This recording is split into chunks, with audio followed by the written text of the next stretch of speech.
친정엄마 앞에서 저를 집안 몸종이라 부르며 비웃는 며느리. 그 목소리에 제 마지막 인내심도 차갑게 식어버렸습니다. 지금 이 이야기를 혼자 듣고 계신가요? 괜찮습니다. 여기는 그런 분들이 조용히 머무는 곳입니다. 비가 오려는지 무릎이 시큰거리고 창밖에서는 눅눅한 흙냄새가 코끝을 찌릅니다. 거실에서는 며느리와 사돈의 경쾌한 웃음소리가 들려오고 주방 싱크대에는 오늘 점심에 먹은 기름진 그릇들이 산더미처럼 쌓여 비릿한 냄새를 풍기고 있습니다. 여러분, 인생을 살다 보면 참는 것이 미덕이라고 배웠죠. 특히 우리 세대 여자들은 자식 잘 되는 게 내 행복이라 믿으며 구분 등 펴지 못하고 평생을 일만 하며 살았어요. 저 박순자도 그랬습니다. 아들 내외 맞벌이 돕겠다고 제 집까지 정리하고 들어와 손주를 키운 지 벌써 5년째예요. 어머님, 저기 거실에 커피 좀 내주세요. 저희 엄마가 여기 커피가 제일 맛있다고 하시네요. 안방 상전처럼 앉아있는 사돈 앞에서 며느리는 당당하게 심부름을 시킵니다. 사돈은 미안한 기색 하나 없이 그저 빙그레 웃으며 제 뒷모습을 구경하고 있죠. 순자 씨의 손등 위로 차가운 수돗물이 쏟아져요.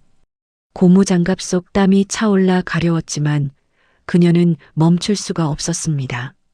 아들 녀석은 자기 엄마가 파출부처럼 부려지는 걸 보면서도 왜 입을 꾹 닫고 있는 걸까요? 이게 내가 꿈꾸던 노후였나 싶어 마음이 무너져 내립니다. 잠시 후 거실에서 들려온 사돈의 한마디가 순자 씨의 심장에 비수를 꽂았어요. 아무리 그래도 그렇지 해보느라 고생하시는데 사돈께 용돈이라도 좀 드려야 하는 거 아니야? 우리 딸 편해서 좋겠네. 시어머니가 아니라 거의 몸종 수준이셔. 순자 씨의 손이 덜덜 떨리기 시작했습니다. 그릇 하나가 손등에서 미끄러져 바닥으로 떨어지더니 날카로운 파열음과 함께 산산조각이 났어요. 거실의 웃음소리가 뚝 끊겼습니다. 순자 씨는 깨진 접시 파편을 치우는 대신 앞치마를 풀고 거실로 걸어 나갔어요.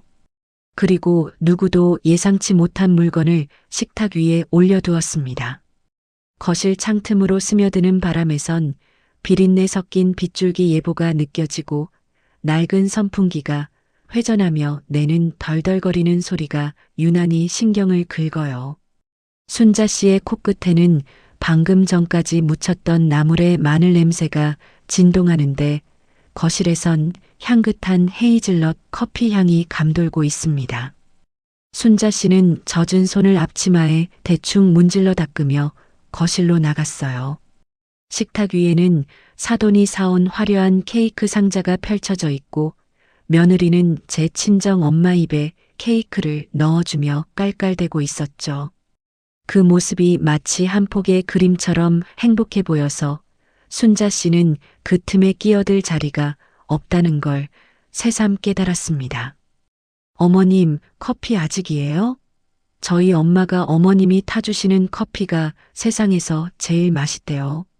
아, 설탕은 꼭 2스푼 넣으셔야 해요. 아시죠? 아유, 사돈. 미안해서 어쩌나. 우리 딸이 시어머니를 너무 편하게 생각해서 그래요. 사돈이 워낙 성격이 좋으시니까 우리 애가 자꾸 응석을 부리네. 말은 미안하다지만 사돈의 눈빛은 승리감으로 반짝였어요. 자기 딸은 시댁에서 이렇게 귀한 대접을 받고 시어머니를 하녀처럼 부린다는 걸 확인하며 즐기는 모양새였죠. 순자 씨는 쟁반을 들고 서 있는 자신의 모습이 마치 돈 한 푼 못 받는 무수리 같다는 생각에 목이 메어왔습니다. 응석이라고요? 내 아들 밥 해주고 손주 똥기저귀 갈아주느라 내 손마디가 이렇게 굵어졌는데 당신들 눈에는 그저 당연한 서비스로밖에 안 보이는 거겠죠. 순자 씨는 말없이 커피 잔을 내려놓았어요. 그런데 그때 며느리가 사돈의 손을 잡으며 결정적인 한마디를 내뱉었습니다. 엄마, 이번 휴가 때 어머님이 애 봐주신대서 우리 둘이 제주도 갔다 오기로 했어. 어머님은 집 지키는 게 제일 편하시대. 그치, 어머님? 제주도 여행이라니요? 순자 씨는 그런 약속을 한 적이 단 한 번도 없었어요. 아연실색한 순자 씨의 눈에 며느리와 사돈이 주고받는 은밀하고 비릿한 미소가 들어왔습니다. 저기, 잠깐 나 좀 보자. 순자 씨의 낮은 목소리에 거실의 온도가 순식간에 차갑게 식었습니다. 주방 싱크대에 고인 물이 배수구로 빠져나가지 못하고 꾸르륵 소리를 내요. 거실 한 구석에 놓인 커다란 고무나무 잎사귀 위로 먼지가 뽀얗게 앉아 있는데 그 먼지조차 치울 기력이 이제는 남아있지 않다는 생각이 순자 씨의 머릿속을 스칩니다. 순자 씨의 차가운 태도에 며느리는 당황한 기색도 없이 오히려 미간을 찌푸리며 친정엄마의 눈치를 살펴요. 마치 귀한 손님 앞에서 시어머니가 분위기를 망치고 있다는 듯한 표정이었죠. 어머님, 지금 저희 엄마 계시는데 왜 그러세요? 제주도 여행은 당연히 어머님이 도와주실 줄 알았죠. 아범이랑 저랑 그동안 얼마나 고생했는지 아시잖아요. 그래요, 사돈. 요즘 젊은 애들 맞벌이 하느라 얼마나 힘들어요. 사돈이 조금만 더 희생해 주시면 우리 딸도 숨통이 좀 트일 텐데. 사돈이 복이 많으셔서 손주 재롱도 매일 보시는 거 아니겠어요? 사돈의 그 복이 많다는 소리에 순자 씨는 실소를 터뜨렸습니다. 새벽같이 일어나 아들 내외 아침 차리고 어린이집 등하원 시키고 놀이터에서 모래바람 맞으며 애 보다가 들어오면 산더미 같은 빨래가 기다리는 삶이에요. 이것이 사돈 눈에는 그저 복으로만 보였던 모양입니다. 내 복을 너희가 다 갉아먹고 있는데 어디서 감히 복 타령을 하는 거죠? 내 딸 귀하면 내 몸도 귀한 줄 알아야지. 내가 이 집의 유령인 줄 아나 봐요. 순자 씨는 떨리는 손으로 식탁 위에 놓인 리모컨을 집어들어 TV를 꺼버렸어요. 정적 속에서 순자 씨는 며느리의 눈을 똑바로 응시하며 한자 한자 내뱉었습니다. 나 오늘부로 이 집 종노릇 그만둘란다. 제주도? 너희끼리 가든지 말든지 알아서 해. 그리고 사돈딸이 그렇게 안쓰러우면 오늘부터 사돈이 와서 애 보시구려. 난 이제 내 인생 살러 갈 테니까. 며느리는 믿기지 않는다는 듯 입을 벌렸고 사돈은 얼굴이 벌겋게 달아올라 씩씩거렸어요. 하지만 순자 씨는 여기서 멈추지 않았습니다. 그리고 이거 내 아빠한테서 온 연락이다. 순자 씨가 내민 핸드폰 화면에는 며느리가 그토록 숨기고 싶어 했던 충격적인 메시지가 떠 있었습니다. 거실 구석에 놓인 낡은 괴종시계가 틱, 톡 소리를 내며 정적을 깨요. 밖에서는 참았던 빗줄기가 창문을 거세게 때리기 시작했고 열린 문틈으로 서늘한 빗방울이 들이치며 바닥을 적시고 있었습니다. 순자 씨가 내민 핸드폰 화면을 본 며느리의 얼굴이 순식간에 흙빛으로 변했어요. 옆에서 고개를 내밀어 화면을 훔쳐보던 사돈 역시 사시나무 떨듯 손을 떨기 시작했죠. 그 메시지는 며느리가 친정 아버지로부터 받은 하지만 시어머니인 순자 씨에게는 절대 들키지 말았어야 할 은밀한 부탁이었습니다. 어머님, 이걸 어떻게 보셨어요? 이건 오해예요. 저희 아빠가 잠시 사업이 어려워지셔서. 사업이 어려워? 그래서 내 노후 자금으로 보태준 이 아파트 전세금 빼서 친정 빚 갚아달라고 한 거냐? 사돈도 알고 계셨죠? 내 아들 몰래 이 집 담보로 대출받으려고 꾸민 일들 말입니다. 순자 씨는 며칠 전 우연히 며느리의 핸드폰으로 걸려온 바깥사돈의 전화를 대신 받았다가 모든 사실을 알게 되었어요. 며느리는 순자 씨가 집안일에만 몰두하느라 세상 물정 모르는 줄 알고 시어머니의 전 재산이나 다름없는 전세금을 빼돌릴 계획을 세우고 있었던 겁니다. 너희는 나를 식모로 부려먹는 것도 모자라 내 마지막 생명줄까지 끊어놓으려 했구나. 내 자식 귀한 줄만 알았지 남의 엄마 귀한 줄은 몰랐던 거예요. 사돈은 당황하며 횡설수설 변명을 늘어놓기 시작했습니다. 하지만 순자 씨의 눈빛은 이미 얼음장처럼 차가워진 뒤였죠. 순자 씨는 바닥에 떨어진 며느리의 명품 가방을 발끝으로 툭 밀어냈어요. 사돈, 우리 아들 귀에 이 사실이 들어가면 어떻게 될 것 같소? 내 아들 성격에 자기 엄마 속이고 집까지 담보 잡으려 한 걸 알면 과연 가만히 있을까? 며느리는 거실 바닥에 털썩 주저앉아 순자 씨의 바짓가랑이를 붙잡았어요. 조금 전까지만 해도 커피를 타오라며 기세등등하던 모습은 온데간데 없었습니다. 그때 현관문 도어락 번호 누르는 소리가 들렸습니다. 퇴근한 아들이 들어올 시간이었어요. 현관문이 열리며 젖은 우산에서 뚝뚝 떨어지는 빗소리가 복도를 울려요. 거실에는 채 치우지 못한 깨진 접시 파편이 흩어져 있고 바닥에 주저앉아 울고 있는 며느리와 얼굴이 하얗게 질린 사돈의 모습이 기괴한 풍경을 만들어내고 있었습니다. 이게 다 무슨 일이야? 당신 왜 바닥에 있어? 장모님은 또 왜 여기 계시고요? 아들 민수 씨는 거실의 서늘한 공기에 당황하며 서류 가방을 떨어뜨렸어요. 며느리는 아들의 목소리를 듣자마자 마치 기다렸다는 듯 눈물을 쏟으며 아들의 다리를 붙잡았습니다. 여보, 어머님이 갑자기 오해를 하시고 나한테 화를 내셔. 내가 다 설명하려고 했는데. 사돈 또한 옆에서 거들며 순자 씨를 몰상식한 사람으로 몰아가기 시작했어요. 시어머니가 갱년기라 그런지 갑자기 소리를 지르고 접시를 깼다며 자기 딸이 얼마나 겁에 질렸는지 보라고 목소리를 높였죠. 순자 씨는 그 뻔뻔한 연극을 가만히 지켜보며 깊은 한숨을 내뱉었습니다. 그래, 끝까지 나를 미친 사람 만드는구나. 내 아들 앞에서만큼은 착한 아내, 착한 며느리이고 싶었겠지. 하지만 이미 늦었어요. 순자 씨는 아들의 눈을 똑바로 쳐다보며 조용히 말했어요. 민수야, 내 마누라가 나한테 커피 타오라고 시키고 사돈 앞에서 나를 몸종 취급한 건 차치하마. 그런데 이건 내가 직접 봐야겠다. 순자 씨는 아들에게 핸드폰과 함께 그동안 모아두었던 증거 서류들을 건넸습니다. 거기에는 며느리가 사돈댁 빚을 갚기 위해 몰래 아들의 인감도장을 찾아다니고 사금융 대출 상담을 받았던 녹취록까지 담겨 있었어요.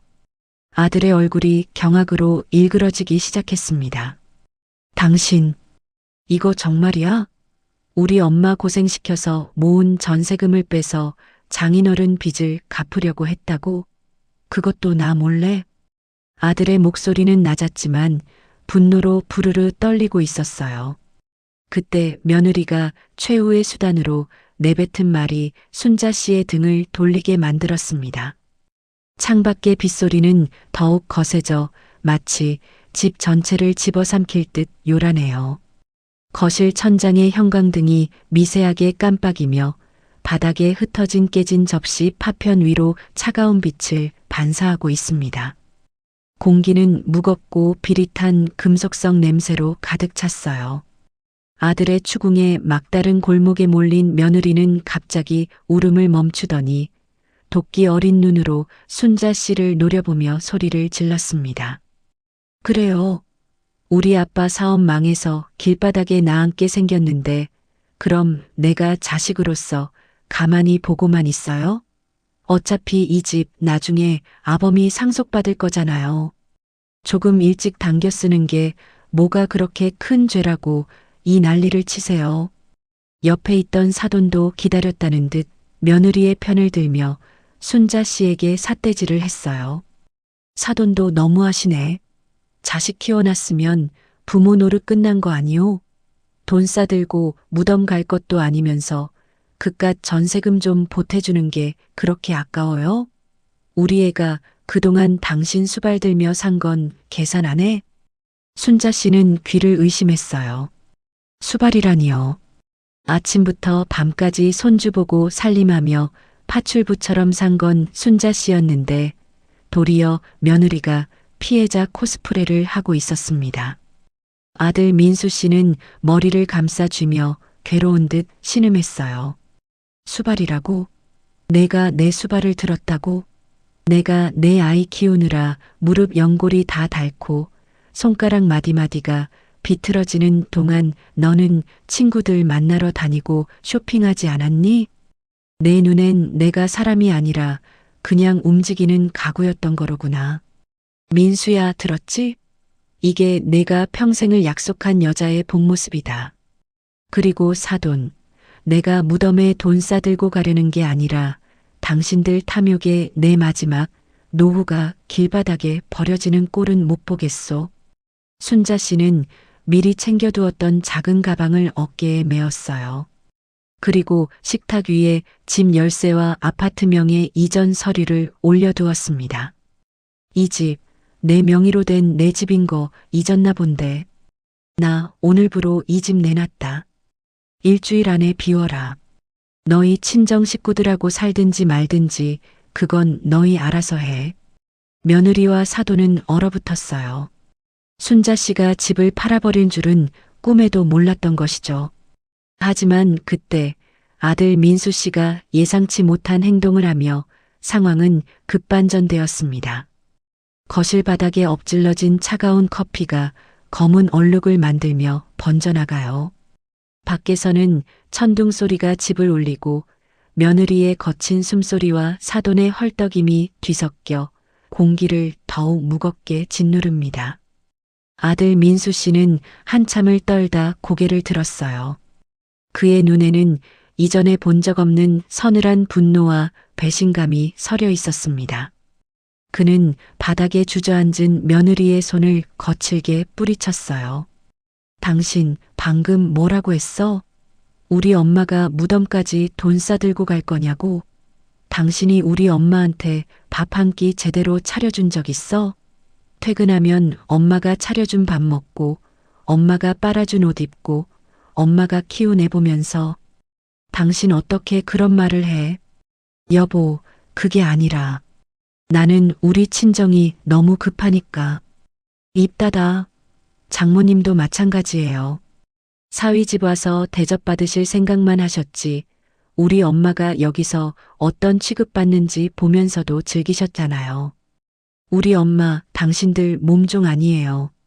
민수 씨는 순자 씨가 식탁에 올려둔 서류를 집어들었습니다. 그리고는 며느리와 사돈을 향해 단호하게 선언했어요. 엄마, 집 파세요. 이 집 전세금 빼서 엄마 이름으로 된 작은 아파트 하나 구하시고 남은 돈으로 엄마 하고 싶은 거 다 하세요. 저 이 사람하고 더는 못 삽니다. 오늘 당장 장모님 모시고 친정으로 가세요. 사돈은 갑작스러운 이혼 통보에 사색이 되어 민수 씨의 팔을 붙잡았어요. 이복의 사위, 말이 너무 심하잖아. 우리가 잘못했네, 응? 한 번만 봐주게. 이제야 겁이 나나 봐요. 내 딸 인생 망가질까봐 무릎이라도 꿇을 기세구나. 하지만 내 인생 망가질 때는 눈 하나 깜빡 안 하던 사람들이 누구였더라. 순자 씨는 아들의 결단에 가슴이 저려왔지만 이번만큼은 마음을 약하게 먹지 않기로 했어요. 며느리는 이제야 사태의 심각성을 깨달은 듯 순자 씨의 발을 붙잡고 통곡하기 시작했습니다. 어머님, 제가 죽을 죄를 지었어요. 제발 민수 씨 좀 말려주세요. 순자 씨는 며느리의 손을 차갑게 떼어내며 마지막 짐을 챙겼어요. 그리고 현관을 나서기 전 사돈의 귓가에 조용히 한마디를 남겼습니다. 비가 그친 뒤에 밤 공기는 맑고 서늘해요. 창밖 어디선가 젖은 풀냄새가 실려오고 아파트 단지 안에 가로등 불빛이 빗물 고인 아스팔트 위에서 은은하게 반짝입니다. 지옥 같던 집안의 소음이 멀어지고 비로소 세상이 고요해진 느낌이에요. 순자 씨는 신발을 신으며 자신을 붙잡고 절규하는 사돈의 귓가에 낮고 분명한 목소리로 말했습니다. 사돈, 내 아들이 당신 딸을 버리는 게 아닙니다. 당신들이 내 아들의 어머니를 먼저 버린 겁니다.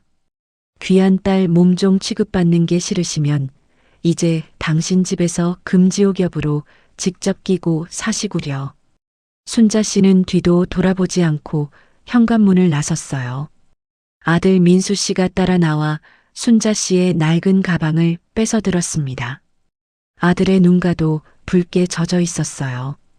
두 사람은 엘리베이터 앞에서 한참 동안 아무 말도 하지 않았지만 서로의 맞잡은 손을 통해 그동안의 미안함과 고마움을 전했습니다. 몇 달 뒤 순자 씨는 바다가 보이는 조용한 동네에 작은 집을 얻었어요. 아침이면 며느리 눈치 보며 서두르는 대신 향긋한 차 한 잔을 내려들고 창밖을 봅니다. 내 손으로 직접 가꾼 작은 화분들이 햇살을 받아 반짝이는 것을 볼 때면 비로소 숨이 쉬어지는 것 같아요. 이제야 알 것 같습니다. 자식을 위해 희생하는 것보다 더 중요한 건 나 자신을 잃지 않는 거예요. 내가 나를 귀하게 여겨야 남도 나를 귀하게 여긴다는 그 당연한 사실을 예순이 넘어서야 배웠습니다.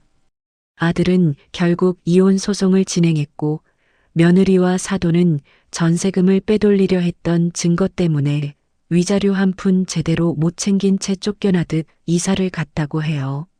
순자 씨는 그 소식을 듣고도 그저 덤덤하게 웃었습니다.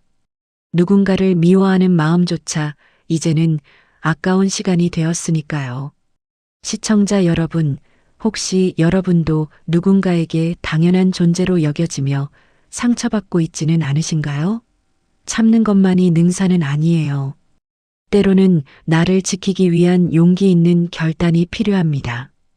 여러분의 인생은 누군가의 배경이 아니라 그 자체로 빛나는 주인공의 무대여야 하니까요. 오늘 밤은 그동안 고생한 여러분의 손을 스스로 꼭 잡아주세요.